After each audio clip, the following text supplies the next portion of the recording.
আলহামদুলিল্লাহ, মহান রব্বুল আলামিনের দরবারে লাখো কোটি শুকরিয়া যে মহান মালিক আমাদেরকে অত্র এলাকা থেকে যাচাই করে বাছাই করে অত্যন্ত মহব্বত করে দুনিয়ার সমস্ত ব্যস্ততা থেকে ফারেক করে জুমার নামাজকে আদায় করার জন্য জামে মসজিদে আসার বসার তৌফিক দান করেছেন। সেজন্য সকলেই অন্তরের অন্তঃস্থল থেকে কালিমাতুশ শুকর আদায় করি আলহামদুলিল্লাহ। প্রিয় হাজিরিন, আমাদের ধারাবাহিক আলোচনা চলতেছিল যে হাসরের ময়দানে আল্লাহ রাব্বুল আলামিন 7 প্রকার মানুষকে আরশের ছায়া দান করবেন। তার মধ্যে 3টি আলোচনা হয়েছে। আজকে 4 এবং 5 নম্বর আলোচনা হবে ইনশাআল্লাহ। আল্লাহ চাইতে সময়ের সংক্ষিপ্ত পরিসরে নির্দিষ্ট সময়ের মধ্যে আলোচনা করা শেষ করার চেষ্টা করব ইনশাআল্লাহ। প্রিয় মুসল্লিয়ানি কেরাম, মুসলমানদের প্রতিটি কাজ আল্লাহ তাআলার উদ্দেশ্যে এবং ঈমানের পরিপূর্ণতার জন্য হওয়া উচিত। কোনো কিছুকে ভালোবাসলে আল্লাহ তাআলার জন্যই ভালোবাসতে হবে এবং কোনো কিছু পরিত্যাগ করতে হলে আল্লাহ তাআলার জন্যই করতে হবে। আল্লাহ তাআলা 7 শ্রেণীর মানুষকে আরশের নিচে ছায়া দান করবেন। তার মধ্যে 4 নম্বর হলো আল্লাহ রাসূল সাল্লাল্লাহু আলাইহি ওয়াসাল্লাম হাদিসের মধ্যে ইরশাদ করেন, হাদিসটি বুখারী শরীফ এবং মুসলিম শরীফের মধ্যে রিওয়ায়াত আসছে। আল্লাহ রাসূল সাল্লাল্লাহু আলাইহি ওয়াসাল্লাম তিনি বলেন, ওয়ারাজুলানি তাহাব্বা ফিল্লাহ ইজতামাআ আলাইহি ওয়া তাফাররাকা আলাইহি। আল্লাহ রাসূল সাল্লাল্লাহু আলাইহি ওয়াসাল্লাম তিনি বলেন, 2 ব্যক্তি যারা আল্লাহর জন্য পরস্পরে ভালোবাসে এবং আল্লাহর জন্যই তারা মিলিত হয় এবং আল্লাহর জন্যই পৃথক হয়। রাজুলানি তাহাব্বা ফিল্লাহ, এমন 2 ব্যক্তি আরশের নিচে ছায়া পাইবে। অর্থাৎ এমন ব্যক্তি আরশের নিচে ছায়া পাইবে, রাজুলানি তাহাব্বা ফিল্লাহ, একে অপরকে ভালোবাসে আল্লাহ রাব্বুল আলামিনের জন্য। ইজতামাআ আলাইহি, তারা একত্রিত হয় আল্লাহ তাআলার জন্য। ওয়া তাফাররাকা আলাইহি, এবং তারা পৃথক হয় আল্লাহ রাব্বুল আলামিনের জন্যই। প্রিয় হাজিরিন, আল্লাহ রাব্বুল আলামিন সূরাতুল আনআমের মধ্যে বলেন, কুল ইন্না সলাতি ওয়া নুসুকি ওয়া মাহইয়ায়া ওয়া মামাতি লিল্লাহি রাব্বিল আলামিন। আল্লাহ রাব্বুল আলামিন বলেন, হে নবী, আপনি আপনার উম্মতদেরকে জানিয়ে দেন, আমার সালাত, আমার নামাজ, আমার কুরবানি, আমার জীবন এবং আমার মরণ লিল্লাহি রাব্বিল আলামিন, সবকিছুই আল্লাহ রাব্বুল আলামিনের জন্য। প্রিয় হাজিরিন, ব্যক্তির জীবনের সর্বস্বই আল্লাহ রাব্বুল আলামিনের জন্য উৎসর্গ করার বিষয়ে এই আয়াতটি আল্লাহ তাআলা বিশেষভাবে গুরুত্ব দান করেছেন। মুহতারাম হাজিরিন, আল্লাহ তাআলা আয়াতের মধ্যে কি বলছেন? আমার নামাজ, আমার কুরবানি, আমার জীবন, আমার মরণ সবকিছুই কার জন্য হতে হবে? আল্লাহ রাব্বুল আলামিনের জন্য হতে হবে। কোনো ব্যক্তির জন্য হলে সেটা আল্লাহ তাআলার জন্য হবে না। কোনো ব্যক্তিকে খুশি করার জন্য, অমুককে নেতাকে খুশি করার জন্য, বা আমার আইডল যা আছে তাকে খুশি করার জন্য আমি যা ইচ্ছা তাই করি, তাহলে এটা আল্লাহ রাব্বুল আলামিনের জন্য হবে না। হ্যাঁ, নেতাকে খুশি করতে চান, ওই খুশিটা যেন আল্লাহ রাব্বুল আলামিনের সন্তুষ্টির জন্য হয়। তাহলেই প্রিয় হাজিরিন, আপনি আরশের নিচে ছায়া পাবেন। এখন আল্লাহর উদ্দেশ্যে কাউকে ভালোবাসার অর্থ কি?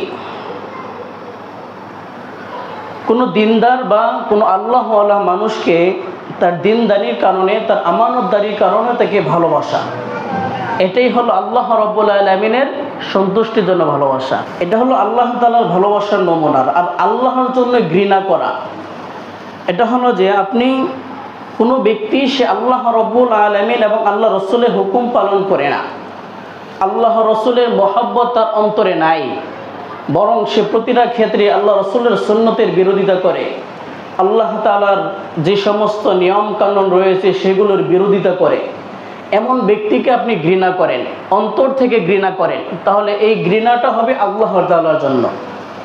প্রিয় হাজিরিন, বুঝতে পারছেন আল্লাহকে ভালোবাসার উদ্দেশ্য কি এবং আল্লাহর জন্যই আল্লাহর জন্যই ভালোবাসা, আল্লাহর জন্যই ঘৃণা করার উদ্দেশ্য কি বুঝতে পারছেন? অর্থাৎ আপনি কোনো দিনদার আল্লাহওয়ালা মানুষকে তার দিনদারি কেন ভালোবাসেন, এটা হলো আল্লাহর জন্য ভালোবাসা। এবং কাউকে সে আল্লাহর বিধান মানে না, আল্লাহ রসুলের সুন্নতগুলো মানে না, বরং সে তার উল্টা বিরোধিতা করে, এমন ব্যক্তিকে আপনি অন্তর থেকে ঘৃণা করছেন, তাহলে সেই ঘৃণাটা হবে কার জন্য? আল্লাহ রাব্বুল আলামিনের জন্যই। প্রিয় হাজিরিন,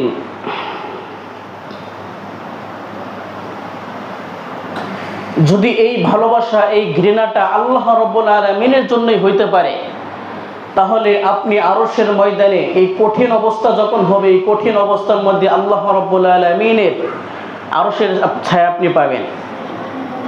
প্রিয় হাজিরিন, বুখারী শরীফের বর্ণনাকারী হযরত আবু উমামা রাদিয়াল্লাহু তাআলা আনহু থেকে বর্ণিত, আল্লাহ রাসূল সাল্লাল্লাহু আলাইহি ওয়াসাল্লাম তিনি বলেন, মান আহাব্বা লিল্লাহ ওয়া আবগাদা লিল্লাহ ওয়া আ'তা লিল্লাহ ওয়া মানআ লিল্লাহ ফাকাদ ইসতাকমালাল ঈমান।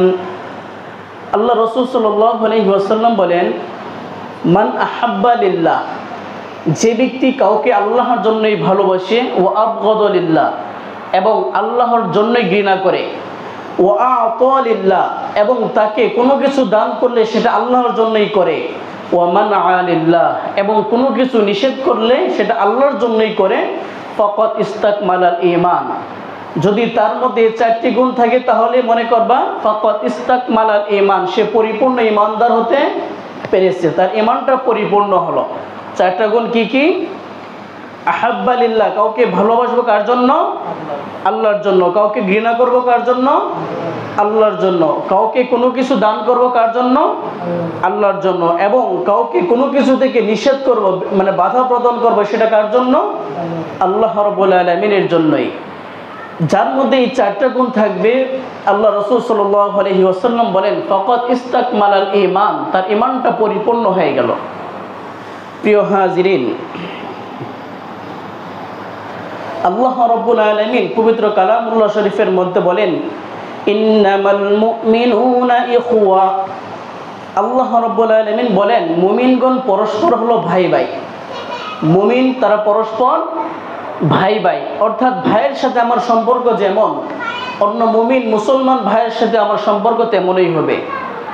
অর্থাৎ ভাইয়ের সাথে আমার যেমন, মানে মায়ের পেটের ভাইয়ের যেমন আমার আপন, আমি সব কিছু যেমন তার জন্য উজাড় করে দিতে পারি, ঠিক তেমনিভাবে একজন মুমিন মুসলমান ভাইয়ের জন্য ঠিক তেমনটাই করতে হবে।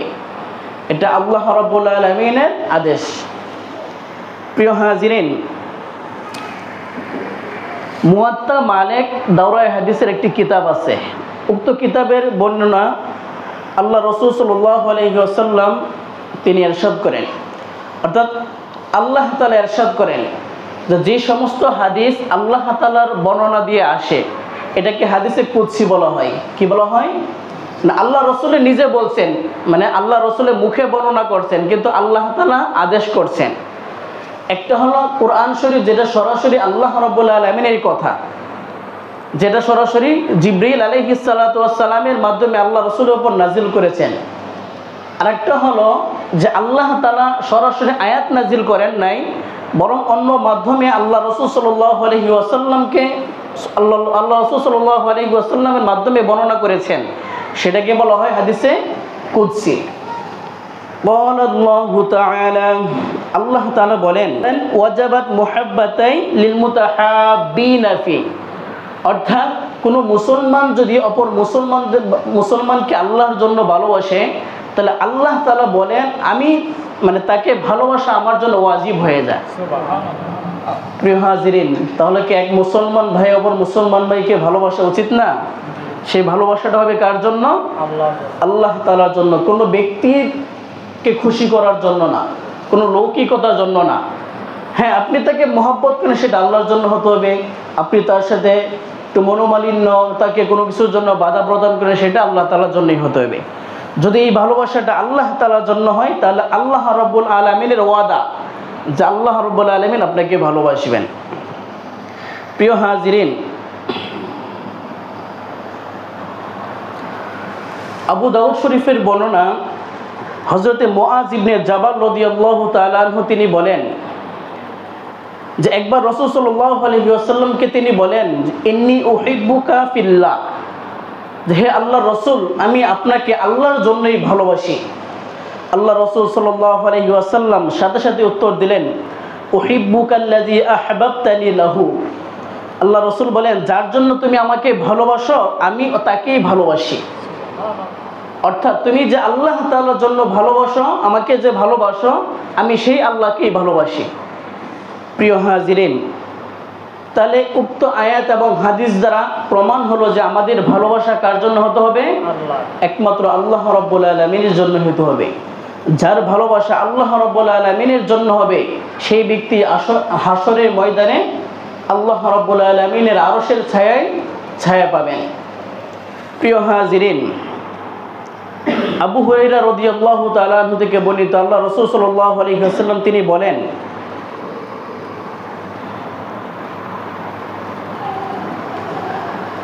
আল্লাহ তাআলা যখন কোনো ব্যক্তিকে ভালোবাসেন তখন হযরতে জিবরিল আলাইহিস সালামকে ডেকে বলেন, আমি অমুক বান্দাকে ভালোবাসি, সুতরাং তুমিও তাকে ভালোবাসো। তখন জিবরাইল আলাইহিস সালামও তাকে ভালোবাসতে শুরু করে।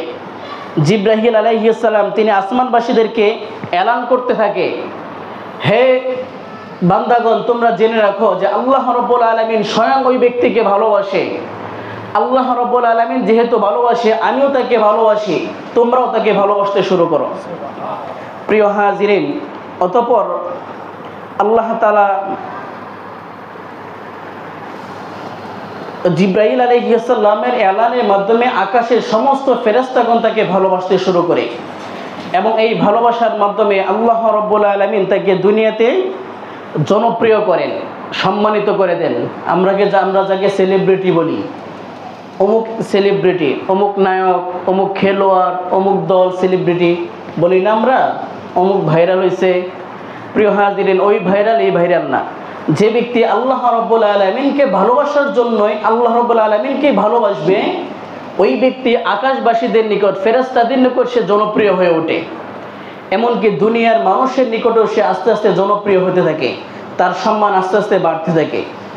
প্রিয় হাজিরিন, আর যে ব্যক্তিকে আল্লাহ রাব্বুল আলামিন ঘৃণা করেন, জিবরিল আলাইহিস সালামকে ডেকে বলেন, অমুক ব্যক্তিকে আমি ঘৃণা করি, সুতরাং তুমি তাকে ঘৃণা করো। জিবরাইল আলাইহিস সালাম আকাশবাসীদেরকে বলতে থাকে, হে ফেরেশতাদের দল, আল্লাহ রাব্বুল আলামিন অমুক ব্যক্তিকে ঘৃণা করে, সুতরাং তোমরাও তাকে ঘৃণা করো। তখন আকাশের সমস্ত ফেরেশতাগণ তাকে ঘৃণা করতে শুরু করে। প্রিয় হাজিরিন, তখন সে দুনিয়ার মধ্যে অপদস্থ, লাঞ্ছিত হতে থাকে। মুহতারাম হাজিরিন, সুতরাং যে ব্যক্তি আল্লাহ রাব্বুল, উক্ত হাদিস দ্বারা এটাই বোঝা গেল যে যে ব্যক্তি আল্লাহ রাব্বুল আলামিনকে ভালোবাসবে, তাহলে ওই ব্যক্তি ফেরেশতাবাসী মানে আকাশবাসীদের নিকট সে সম্মানিত হবে, দুনিয়াতেও সে সম্মানিত হবে। আর যার ভালোবাসা আল্লাহর জন্য হবে না, সে আকাশবাসীদের কাছেও লাঞ্ছিত, দুনিয়াবাসীর কাছেও সে লাঞ্ছিত হবে। প্রিয় হাজিরিন,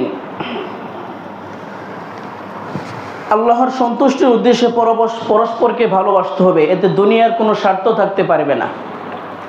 তাদের জন্য হাসরের মধ্যে আল্লাহ রাব্বুল আলামিন সুমহান মর্যাদা রেখেছেন। প্রিয় হাজিরিন, আল্লাহ তাআলা এই শ্রেণীর লোকদেরকে আহ্বান করে বলবেন যে আইনাল মুতাহাব্বুনা বিজালালি, আমার গৌরব ও মহত্বের খাতিরে যারা পরস্পরকে ভালোবাসতো তারা কোথায়? আল ইয়াউমা উযিল্লুহুম ফি যিল্লি ইয়াউমা লা যিল্লা ইল্লা যিল্লু, আজকে আমি আমার আরশের নিচে তাদেরকে ছায়া দান করব। যারা আমার জন্য ভালোবাসতো তারা আজকে কোথায়? আজকে আমি তাদেরকে আমার আরশের ছায়া দান করব, যে আজকে আরশের ছায়া ব্যতীত অন্য কোনো ছায়া থাকবে না। প্রিয় হাজিরিন, যদি ভালোবাসাটা আল্লাহর জন্য হয়, তাহলে আল্লাহ রাব্বুল আলামিন স্বয়ং তিনি ঘোষণা করবেন, ওই সমস্ত লোক কোথায় যারা আমার জন্য মানুষকে ভালোবাসতো, আজকে আমি তাদেরকে বিশেষভাবে আমার আরশের নিচে ছায়া দান করব। সুবহানাল্লাহ বলবেন না? প্রিয় হাজিরিন, সুতরাং বোঝা গেল যে আমরা একে অপরকে ভালোবাসতে হলে দুনিয়ার কোনো স্বার্থ থাকা যাবে না, নিঃস্বার্থভাবে আল্লাহ তাআলার জন্যই ভালোবাসতে হবে। এখন যদি আপনি নেতাকে ভালোবাসেন, নেতাকে ভালোবাসলে আপনি দলের একজন জনপ্রিয় ব্যক্তি হইতে পারবেন, অমুক পদ পাইবেন।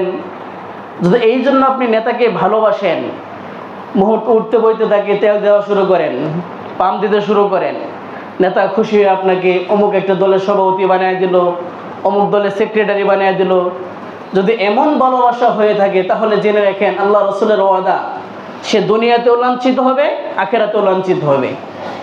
প্রিয় হাজিরিন, এখন আমরা যদি কোনো দলকে ভালোবাসি, সেই দলটা ভালোবাসা কিসের জন্য হতে হবে? আল্লাহর জন্য। এখন কোনো দল যদি কোরআন হাদিসের বিরোধিতা করে, আল্লাহ তাআলার দ্বীনের, আল্লাহ তাআলার যে সমস্ত আইন করেছেন ওই সমস্ত আইনের বিরোধিতা করে, তাহলে ওই দলকে ভালোবাসা যাবে না। এই ভালোবাসাটা, এটা কার আদেশ? আল্লাহ তাআলার আদেশ। অমুক দল যতদিন পর্যন্ত সে কোরআন এবং হাদিসের উপর থাকবে, অর্থাৎ দ্বীন ইসলামের পথে থাকবে যতদিন পর্যন্ত, ততদিন পর্যন্ত আমি তাকে ভালোবাসবো। কার জন্য? আল্লাহর জন্য। আর যতদিন পর্যন্ত সে ইসলামের পথে থাকবে না, ইসলাম থেকে সে বিচ্যুত হয়ে যাবে, তখন আমি তাকে ঘৃণা করতে শুরু করব। প্রিয় হাজিরিন, আজকে আমাদের ভালোবাসা হলো নেতাকে খুশি করার জন্য যা ইচ্ছা তাই করি, মানুষকে যত জুলুম অত্যাচার নির্যাতন করা যায় সব করি, সম্পদ লুণ্ঠন করে, মানুষকে ইজ্জত একেবারে সম্মানহানি করে, বাবাকে অপমান করতেও সে কখনো কুণ্ঠাবোধ করে না। নেতাকে খুশি করার জন্য সে বাবাকে পর্যন্ত অপমান করে, নিজের রক্তর সম্পর্ক আত্মীয়কে সে অপমান করতে সে কখনো লজ্জাবোধ করে না। প্রিয় হাজিরিন, শুধু কি এতটুকুই ক্ষান্ত?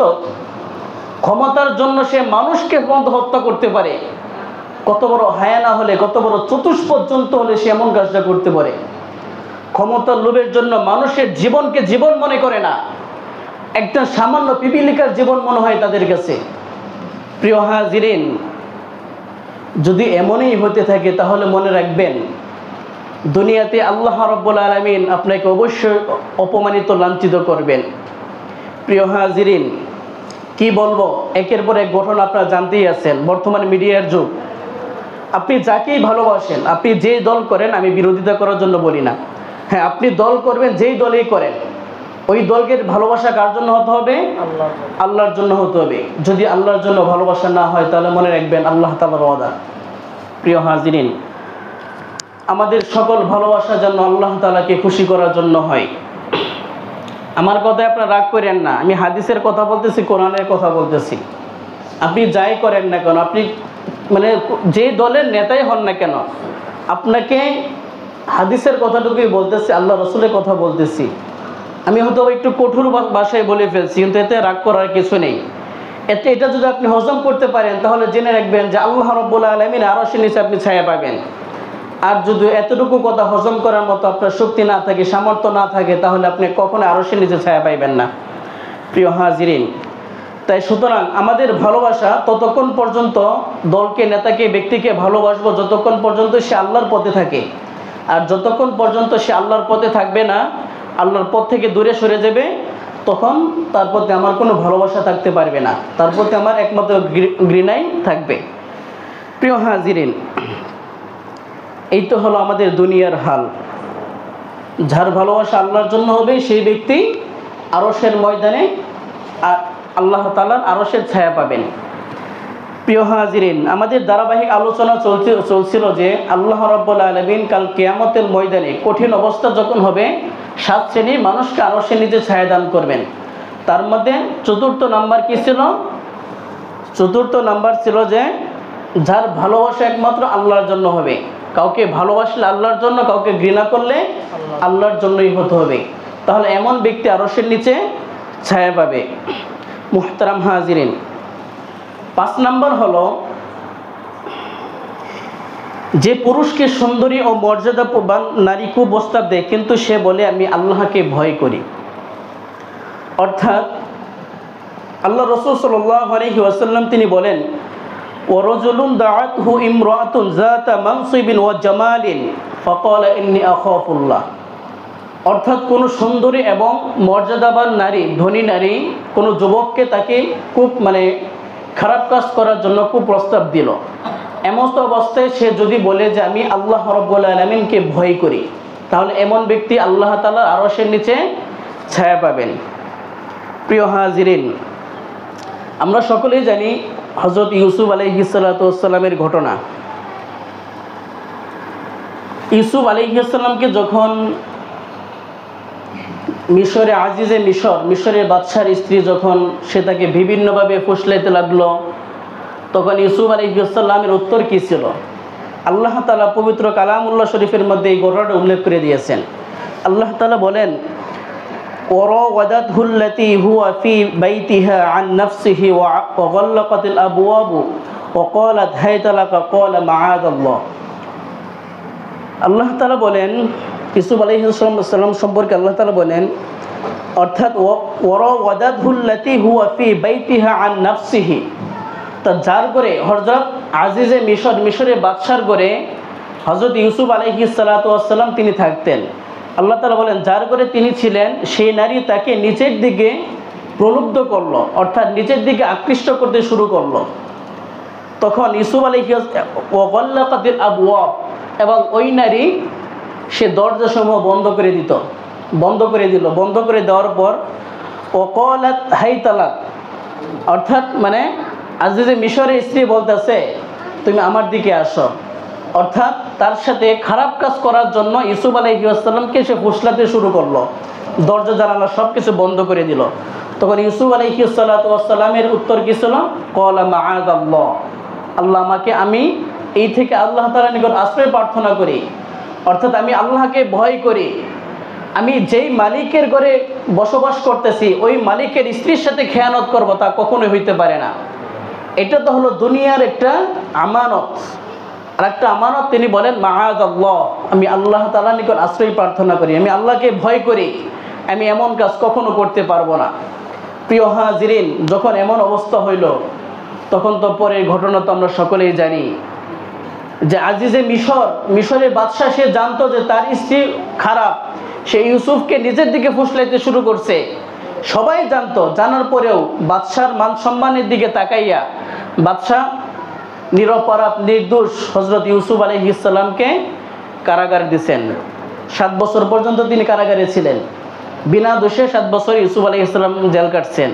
জেল থেকে বের হওয়ার পর তিনি খাদ্যমন্ত্রী হয়ে গেছেন। সুবহানাল্লাহ বলবেন না? তুইজ্জু মান তাশা ওয়া তুযিল্লু মান তাশা বিয়াদিকাল খায়র। ইজ্জত দেওয়ার মালিক কে? আল্লাহ। কাউকে অবহেলা করা, অপদস্থ করার মালিক কে? আল্লাহ। প্রিয় হাজিরিন, এই নির্দোষ নিরপরাধ ইউসুফ আলাইহিস সালামকে কোনো অপরাধ নাই, তারপরে 7 বছর জেল কাটতে হয়েছে। জেল কাটার পরে আল্লাহ রাব্বুল আলামিন তাকে মিশরের খাদ্যমন্ত্রী বানিয়ে দিয়েছেন। প্রিয় হাজিরিন, উলামায়ে কেরামের উপর ওই স্বৈরাচার হাসিনা যে সমস্ত অত্যাচার করেছেন, ইতিহাসের নির্মম একটা ইতিহাস। এটা ইতিহাসের আর কোনো ইতিহাস গাড়াগাড়ি করলে এমন কোনো পাইবেন না। ইসলামের যতটা ক্ষতি করেছেন এই স্বৈরাচার শেখ হাসিনা, উলামায়ে কেরামের উপর এত শাস্তি দিয়েছেন যে 2021 সাল থেকে নিয়ে 24 পর্যন্ত প্রায় 24 উলামায়ে কেরামকে জেল কাটিয়েছেন, সবাই নিরপরাধ। হ্যাঁ, অপরাধ যারা আছে কিছু থাকতে পারে, তারা একেবারে সেটা ভিন্ন, কিন্তু 24 উলামায়ে কেরামের মধ্যে আমি মনে করি 23 উলামায়ে কেরামে নিরপরাধ, তাদের কোনো অপরাধ ছিল না। নিরপরাধ উলামায়ে কেরামদেরকে সে এমন কষ্ট দিয়েছে, বৃদ্ধ উলামায়ে কেরামদেরকে তারা এমন কষ্ট দিয়েছে, একটা গরুকে যখন দেখবেন বাজারে নিয়ে যাওয়া হয়, কতটি গরুকে দেখবেন একসাথে জাইত টেনে ঢোকানো হয়, ঢোকায় বাজারের দিকে নেওয়া হয়। উলামায়ে কেরামের মুখের বর্ণনা, আমাদেরকে এই গরুর থেকে অনেক নিকৃষ্ট ব্যবহার করা হয়েছে। এই পুলিশে প্রিজন কভার বেনে জমাতে যখন তুলতো তখন যাইতে একটা ভিতরে একটা বের ঢুকাইতো। এই গরমের মধ্যে দেখে নিত সেমন, ওইগুলো তো উপরে শুধু একটু ফাঁকা থাকে, আর কোনো ফাঁকার সুযোগ নাই, কোনো কিছু দেখার সুযোগ নাই। উলামায়ে কেরামদেরকে এইভাবে এক জেল থেকে আরেক জেল, আরেক জেল থেকে আরেক জেল, এইভাবে কত হয়রানি করেছেন। প্রিয় হাজিরিন, উলামায়ে কেরামের সম্মান দেওয়ার মালিককে? আল্লাহ। আল্লাহ রাব্বুল আলামিন। তুইজ্জু মান তাশা ওয়া তুযিল্লু মান তাশা। স্বৈরাচার সে যতই চেষ্টা করুক না কেন, উলামায়ে কেরামকে কিভাবে ইজ্জত হরণ করা যায় একের পর এক, মানে ফোন দিয়ে একের পর এক, মানে যত ষড়যন্ত্র আছে সে করছে, কোনো ষড়যন্ত্র থেকে সে মুক্ত না। আল্লামা মামুনুল হক সাহেব, সবাই তো ওনাকে চিনেন, নাম তো শুনছেন। ওনাকে তার ইজ্জতের উপর আঘাত করছে, ওনাকে চরিত্রহীনভাবে প্রকাশ করতে চাইছে মানুষের সামনে, বিশ্ব সন্ত্রাসী হিসেবে মানুষের সামনে প্রকাশ করতে চাইছে। ওনাকে মুক্তি দিচ্ছেন কে? উনি তো নির্দোষভাবে জেল থেকে বের হয়ে আসছেন। বের হয়ে আসা উনি এখন এমন জনপ্রিয় হয়েছে, আল্লাহ আল্লাহ আল্লাহ। তো ইজ্জু মান্তাসা তুজিল্লু মান্তাসা, সম্মান কে দিচ্ছেন? আল্লাহ রাব্বুল আলামিন। আল্লাহ তাআলা বলেন, তুমি মানুষকে যতই অপমান করতে চাও না কেন, সম্মানের মালিক কে? আল্লাহ। প্রিয় হাজিরিন, আমি আপনি যদি নির্দোষ থাকি, তাহলে নির্দোষ থাকা সত্ত্বেও দেখবেন জালিমের কারাগারে আমার আপনার যাইতে হবে, কোনো না কোনো একটা অত্যাচারের মধ্যে আমার আপনার যাইতে হবে। এটা আল্লাহ তাআলার পরীক্ষা। নিরপরাধ ইউসুফ আলাইহিস সালাম নবী হয়ে যদি তিনি 7 বছর জেল কাটতে পারেন, তাহলে আমি আর আপনি কি? আমি আর আপনি তো সাধারণ মানুষ, আমরা কেন জেল কাটতে পারবো না? তো সম্মান দেওয়ার মালিক কে? আল্লাহ, আল্লাহ রাব্বুল আলামিন। প্রিয় হাজিরিন, যে কথাটুকু বলতে চাইছিলাম, যে সুন্দরী নারী যদি কোনো যুবককে কুপ্রস্তাব দেয়, এমত অবস্থায় সে যদি বলে মাআযাল্লাহ ইন্নী আখাফুল্লাহ, আমি আল্লাহ তাআলাকে ভয় করি, তাহলে সেই ব্যক্তি আরশের নিচে ছায়া পাবে। প্রিয় হাজিরিন, যৌবনকাল এটা স্বাভাবিকভাবেই, মানে আমাদের অভ্যাসগতভাবেই নারীদের প্রতি একটু টান। এই যৌবনকাল যে ব্যক্তি হেফাজত করতে পারবে, আল্লাহ তাআলা ইবাদতের মধ্যে কাটাইতে পারবে, তার জন্যই রয়েছে সুসংবাদ। প্রিয় হাজিরিন, টাকা পয়সা মানুষকে এতটা মানে এই নিচে নামাইতে পারে না, যতটা নারীর লোভ মানুষকে নিচে নামাইতে পারে। একজন নারীর লোভ যদি কোনো যুবকের মধ্যে ঢুকে যায়, তার মস্তিষ্কে ঢুকে যায়, সে যত বড় জ্ঞানী হোক না কেন, তার জ্ঞান লোপ পায়, তার জ্ঞান কমে যায়, তখন তার আকল কাজ করে না, তার কোনো কিছুই কাজ করে না। একজন মানুষকে টাকার মাধ্যমে যতটা মানে নিচে নামানো যায়, তার চেয়ে অধিক নিচে নামানো যায় একজন নারীর ফাঁদের মধ্যে পড়ে। প্রিয় হাজিরিন, তাই আল্লাহ রাব্বুল আলামিন এই যৌবন কালটাকে অনেক গুরুত্বপূর্ণভাবে উল্লেখ করেছেন। বৃদ্ধ মানুষ এতটা কাজ করে না, তখন তাদের ওই খায়াসাতটা থাকে না। যৌবন অবস্থায় মানুষের একটা খায়াসাত থাকে, ওই খায়াসাতটাকে যে দমায় রাখতে পারবে, ওই ব্যক্তি আরশের নিচে ছায়া পাবে। প্রিয় হাজিরিন, আল্লাহ রাব্বুল আলামিন তিনি বলেন, সূরা বনী ইসরাঈলের মধ্যে আল্লাহ রাব্বুল আলামিন বলেন, ওয়ালা তাকরাবুজ জিনা ইন্নাহু কানা ফাহিশাতান ওয়া সাআ সাবিলা, তোমরা জিনার দ্বারে কাছেও যাও না। ইন্নাহু কানা ফাহিশা, নিশ্চয় এটা গর্হিত মন্দ কাজ, ওয়া সাআ সাবিলা, এবং কতই না নিকৃষ্ট কাজ এটা। আল্লাহ তাআলা বলছেন ওয়ালা তাকরাবুজ জিনা, জিনার তোমরা ধারে কাছেও যাও না। প্রিয় হাজিরিন, সূরাতুল আনআমের মধ্যে আল্লাহ রাব্বুল আলামিন তিনি বলেন, ওয়ালা তাকরাবুল ফাওয়াহিশা মা যাহারা মিনহা ওয়া মা বাতান, তোমরা ফাহিশা কাজের নিকটবর্তীও যাও না, তা প্রকাশ্যে হোক বা গোপনে হোক। অশ্লীল ফাহিশা কাজের নিকটবর্তীও তোমরা যেও না, এটা প্রকাশ্যে হোক বা গোপনেই হোক। প্রকাশ্যে একটা খারাপ কাজ হইতেছে, তা আপনিও তার সাথে শরীক হয়ে গেছেন খারাপ কাজের মধ্যে, আল্লাহ তাআলা এটা বলছে যে এই খারাপ কাজের ধারে পাশেও তোমরা যায় না। অথবা গোপনে মানুষ কত ধরনের গুনাহ করতে পারে। প্রিয় হাজিরিন, আল্লাহ তাআলা সর্বপ্রকার ফাহিশা কাজ থেকে দূরে থাকার জন্য আমাদেরকে আদেশ করেছেন। প্রিয় হাজিরিন, আল্লাহ রাব্বুল আলামিন সূরাতুল মুমিনের মধ্যে উল্লেখ করেন, ওয়াল্লাযীনা হুম লিফুরুজিহিম হাফিজুন ইল্লা আলা আজওয়াজিহিম আও মা মালাকাত আইমানুহুম ফাইন্নাহুম গায়রু মালুমিন, যারা নিজেদের যৌনাঙ্গকে সংযত রাখছে, তবে তাদের স্ত্রী এবং মালিকানাভুক্ত দাসী ব্যতীত, তাহলে তারা দুনিয়ার এবং আখিরাতের মধ্যে তিরস্কৃত হবে না। অর্থাৎ আল্লাহ তাআলা উক্ত আয়াতের মাধ্যমে মুমিনদের পরিচয় তুলে ধরছেন। অর্থাৎ যে সমস্ত মুমিন তার স্ত্রী এবং তার বৈধ দাসী ব্যতীত অন্য কোথাও যৌন কার্য সে সম্পাদন করে না, তাহলে এমন ব্যক্তির জন্য আল্লাহ রাব্বুল আলামিন আরশের ময়দানে ছায়াদান করবেন। অর্থাৎ উক্ত আয়াতের মাধ্যমে আল্লাহ রাব্বুল আলামিন যুবকদেরকে বিবাহের প্রতি উৎসাহ করেছেন। সেজন্য বিবাহ করে হালাল পন্থায়, বৈধ পন্থায় যেন সে যৌন কার্য সম্পাদন করে। প্রিয় হাজিরিন, আজকে আমাদের অবস্থা তো ভিন্ন দিকে চলে যাচ্ছে। যুবক বয়স হয়েছে, বয়স 25-এর উপরে, 30 হয়ে যাচ্ছে, বাবা আমার উত্তর কি? সে এখনো নিজ পায়ে দাঁড়ায় নাই, নিজ পায়ে এখনো যুবক দাঁড়ায় নাই। কিন্তু আপনি দেখবেন যে যুবকটা 30 বছর হয়ে যাচ্ছে, তার যৌবন কি থাকতেছে নাকি দিন দিন চলে যাচ্ছে? তো সে উত্তাল তরঙ্গ, মানে এতে যৌবন বয়সটা সে, আপনি যদি বিবাহ না করান তাহলে সে তো অন্য জায়গায় খারাপ কাজ করতে বাধ্য হবে।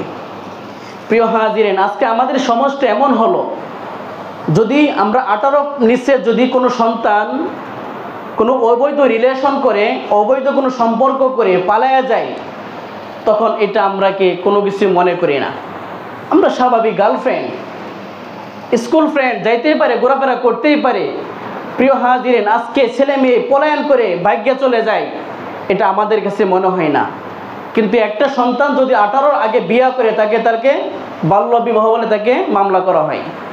প্রিয় হাজিরিন, আজ পর্যন্ত কোথাও দেখি নাই যে সন্তানাদি যখন 18 বছর হওয়ার আগে যখন পালায়া যায় তখন তাকে মানে সরকারি কোনো আইনের আওতায় তাকে আনা হয়েছে, তাকে শাস্তি দেওয়া হয়েছে, বাবা মাকে শাস্তি দেওয়া হয়েছে, এমন কোথাও আজ পর্যন্ত পাই নাই। কিন্তু যেখানে দেখছে যে 18 নিচে কোনো সন্তানকে বিবাহ দিছে, তাহলে তার বাবা মার নামে মামলা, সন্তানাদির নামে মামলা। প্রিয় হাজিরিন, আজকে আমরা কি বলি? বাল্য বিবাহ। সন্তান যখন উপযুক্ত বয়স হবে, সে যখন তার নির্দিষ্ট জায়গা না পাবে, তখন সে তো অপাত্রেকে জুলুম করবে, সে তার যৌবনটাকে আটকে রাখতে পারবে না, তো তখন সে বাধ্য হবে খারাপ কাজ করতে, সমাজের মধ্যে সে উচ্ছৃঙ্খল করবে, সমাজটাকে সে বিনষ্ট করে ফেলবে। প্রিয় হাজিরিন, এই সমাজকে আমাদের পরিবর্তন করতে হবে। আমাদের এমন চিন্তা ভাবনা আমাদের মাথা থেকে দূরে সরাইতে হবে, পজিটিভ চিন্তা ভাবনা আমাদের মাথায় আনতে হবে। প্রিয় হাজিরিন, আল্লাহ রাসূল সাল্লাল্লাহু আলাইহি ওয়াসাল্লাম আয়েশা রাদিয়াল্লাহু তাআলা আনহাকে কয় বছরে বিয়ে করছিলেন? 6 বছরে বিয়ে করছেন, 9 বছরে আল্লাহ রাসূল তিনি গড়ে তুলছেন। প্রিয় হাজিরিন, আমাদের আওয়ামী লীগের আইডল যাকে মানে মুজিব, শেখ মুজিব, উনি কত বছরে বিয়ে করছেন? নজরুল, তারা কয় বছরে বিয়ে করছেন? হিসাব করে দেখেন তো। সবাই প্রাপ্ত বয়স্ক হওয়ার পর আগে তারা বিয়ে করে নাই। কিন্তু আমাদের সমাজ অন্যদিকে নিয়ে গেছে। আমাদের সমাজ এমনভাবে নিয়ে গেছে, ছেলে প্রাপ্ত বয়স্ক হয়ে সে 30+ হয়ে যাচ্ছে, সে এখনো সরকারি চাকরি পাচ্ছে না। বাবাকে বললে সন্তানকে বিয়ে করান না কেন? সন্তান তো এখনো নিজ পায়ে খাড়ায় নাই, এখনো সে তো পরিপূর্ণ সেটেল হইতে পারে নাই। প্রিয় হাজিরিন, জেনে রাখেন, সন্তান যে কুকর্ম করবে, যত মানে পাপ কাজ করবে, তার অর্ধেক কিন্তু আপনি বাবা হিসেবে পাইতেছেন। মেয়ে যখন প্রাপ্ত বয়স্ক হয়ে যাবে, মেয়েকে বিবাহ না দেওয়ার কারণে মেয়ে যত গুনাহ করবে, তার সম্পূর্ণ গুনার আপনার নিতে হবে, আল্লাহর কাছে পরিপূর্ণ জবাবদিহি করতে হবে। প্রিয় হাজিরিন, আল্লাহ রাব্বুল আলামিন আমাদেরকে বোঝার তৌফিক দান করুন। তো 4 নাম্বার গেছে ওই যুবক যার ভালোবাসা আল্লাহ তাআলার জন্য হবে এবং কাউকে ঘৃণা করলে সেটা আল্লাহর জন্য হবে। আর 5 নাম্বার হলো এমন যুবক যাকে সুন্দরী কোনো রমণীর দিকে আহ্বান করা হয় এবং সে বলে যে আমি আল্লাহকে ভয় করি, সুতরাং আমি এমন কাজ করতে পারবো না, তাহলে আল্লাহ রাব্বুল আলামিন হাশরের ময়দানে তাকে আরশের নিচে ছায়া দান করবেন।